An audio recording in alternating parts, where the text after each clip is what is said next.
বরগুনা জেলা তালতলী উপজেলার সকল আইন প্রশাসন রাজনীতিবিদ সহকারে সকলকে আমি অনুরোধ জানাই এবং বরগুনা জেলায় 1 আসনের এমপি সাহেবের কাছে এই মর্মে জানাইতেছি যে আপনারা সকলে সুন্দর সুচক্ষে দেখবেন এই ভিডিওটা এবং আপনারা শুনেছেন জানেন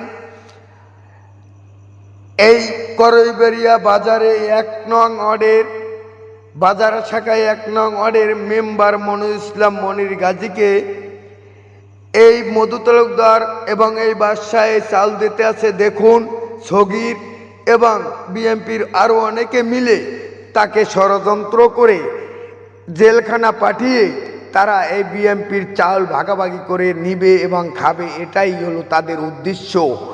এবং মনির গাজীর ছেলে গিয়েছিলেন বিজিবির চাল দিতে, তাকে সেখানে আটকিয়ে অফিসে মারধর করেছে। সেই ছেলে ছুটে বাড়িতে গিয়েছেন দৌড়াইয়া পালিয়ে। সেখানে বাড়িতে যেয়ে দেখেন, আপনারা দেখুন সুন্দরভাবে হামলা করেছে।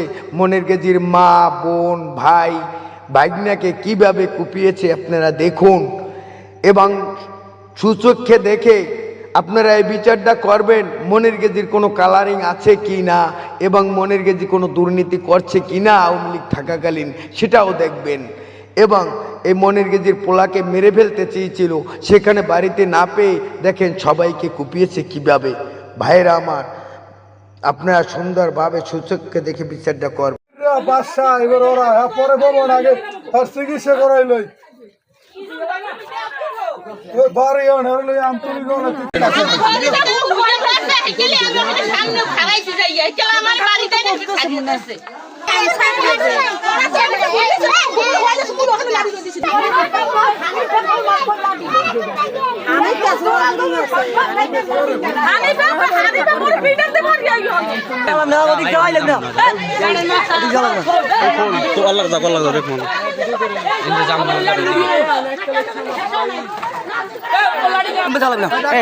মাথার মধ্যে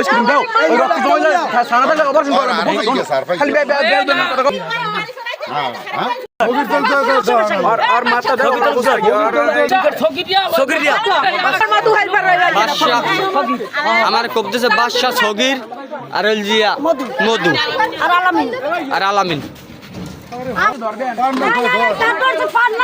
চাল দিব না আর চাউল খাই দিব।